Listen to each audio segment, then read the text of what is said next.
Seashells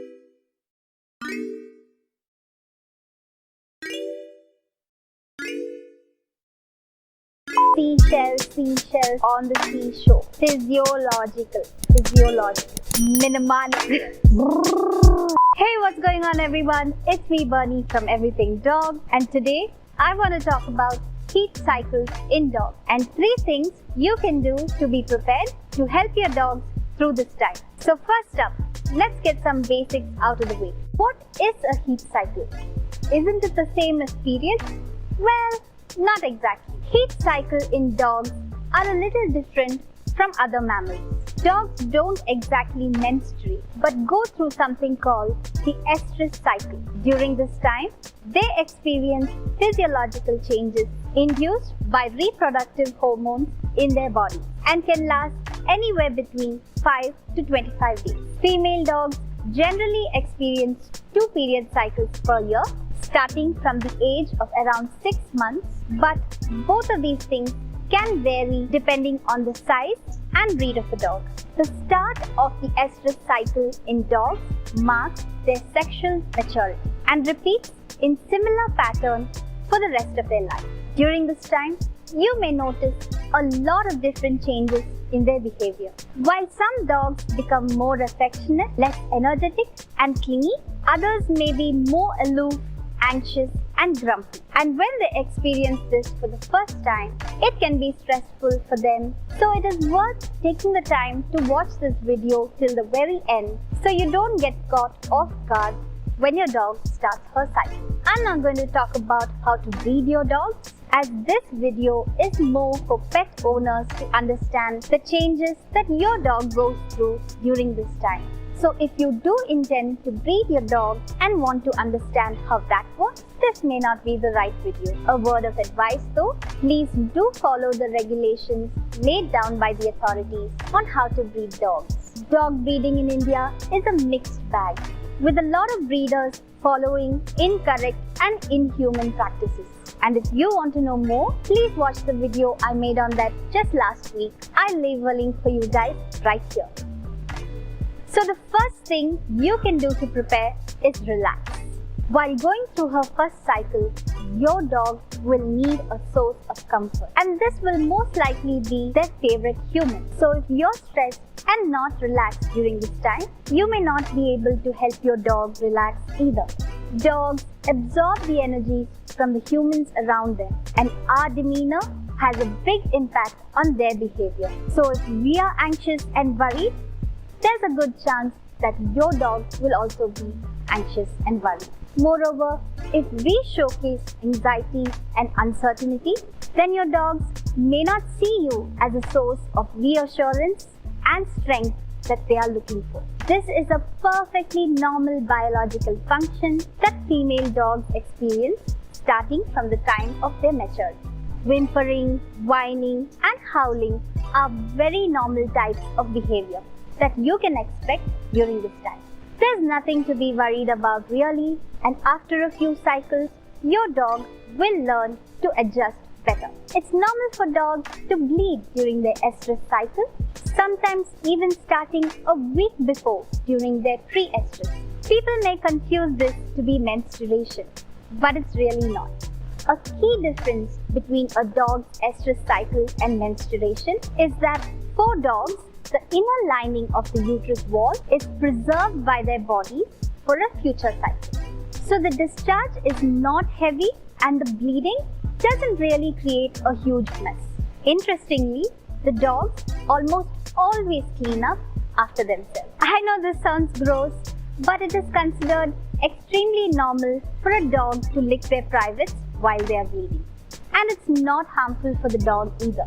So while you may find the odd drop of blood around your house, for the most part, your dog will keep herself and your surroundings clean.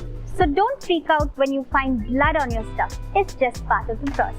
The second important thing that you need to be aware of is that your dog is very susceptible to becoming pregnant if mated during this time.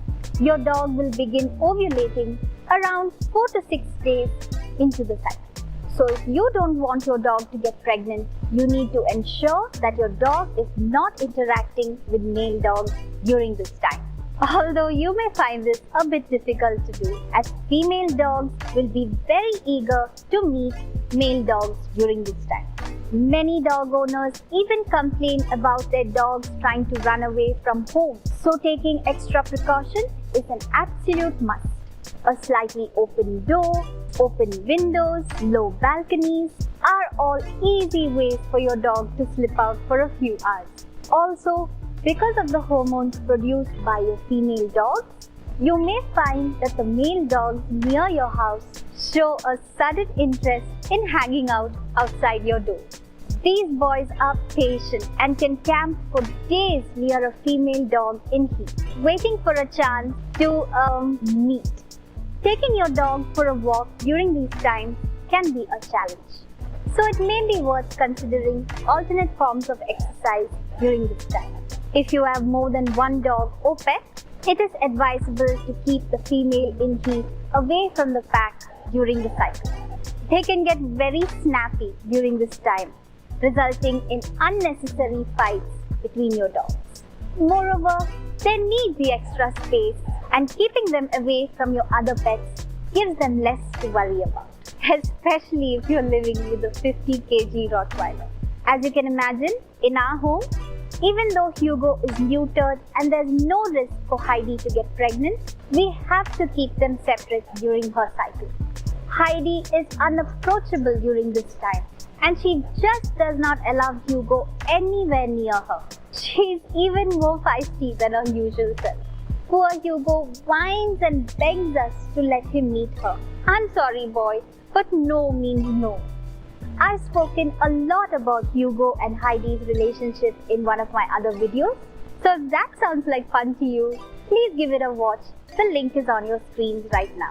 Moving on now to the third important thing to keep in mind while preparing for your dog's cycle. Be ready to give them more attention than usual. Even though some dogs can be more irritable this time, in most cases they crave for attention and sometimes even show more affection. I would definitely recommend giving them the extra time, as this can help them focus less on the hormonal changes that they are experiencing. Heidi even shows disinterest in food during this time. So I try to spoil her by giving her more treats and anything that motivates her to eat well. We have to be careful here though, as some dogs may experience digestive issues during their heat cycle. So changing the diet too much can be harmful. Paying close attention to her needs and keeping her as comfortable as possible will relax your dog and keep her distracted from any discomfort. Since dogs do not experience menstruation,